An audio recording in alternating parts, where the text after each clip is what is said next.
Alice habite ici depuis 2 ans, dans ce camp pour réfugiés, à l'écart de la ville de Naivisha. Elle fait partie de la tribu des Kikuyu et comme ses voisins du camp, elle a dû fuir son village pendant les violences après l'élection présidentielle de 2007. Ses parents et 1500 autres personnes avaient été tuées, 1,5 million de personnes déplacées. Mercredi, le Kenya vote à nouveau pour ou contre une nouvelle constitution. Les Maasai sont tout près de nous, ils viennent juste à côté avec leur bétail et ils amènent de la propagande, des lettres qu'ils nous font lire et qui disent que si la Constitution est acceptée, il y aura des représailles. La campagne sur le référendum a ravivé les tensions. 6 personnes ont été tuées dans un rassemblement à Nairobi en juin par des militants du non.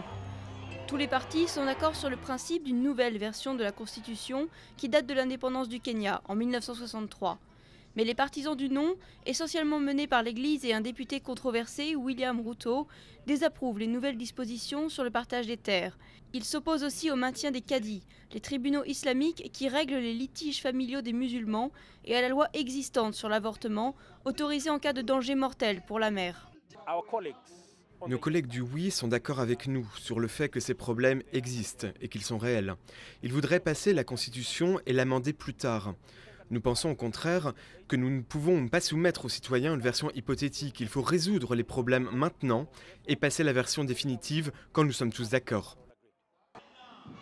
L'actuel président, Mwai Kibaki, a fait campagne pour la nouvelle constitution, même si elle va beaucoup réduire les pouvoirs du chef de l'État. Elle va aussi permettre aux électeurs de remplacer des députés s'ils ne font pas correctement leur travail. Les partisans du oui espèrent mettre fin à la corruption et au copinage qui sévissent depuis des décennies. Qu'est-ce qui se passe si un autre président voyou est élu?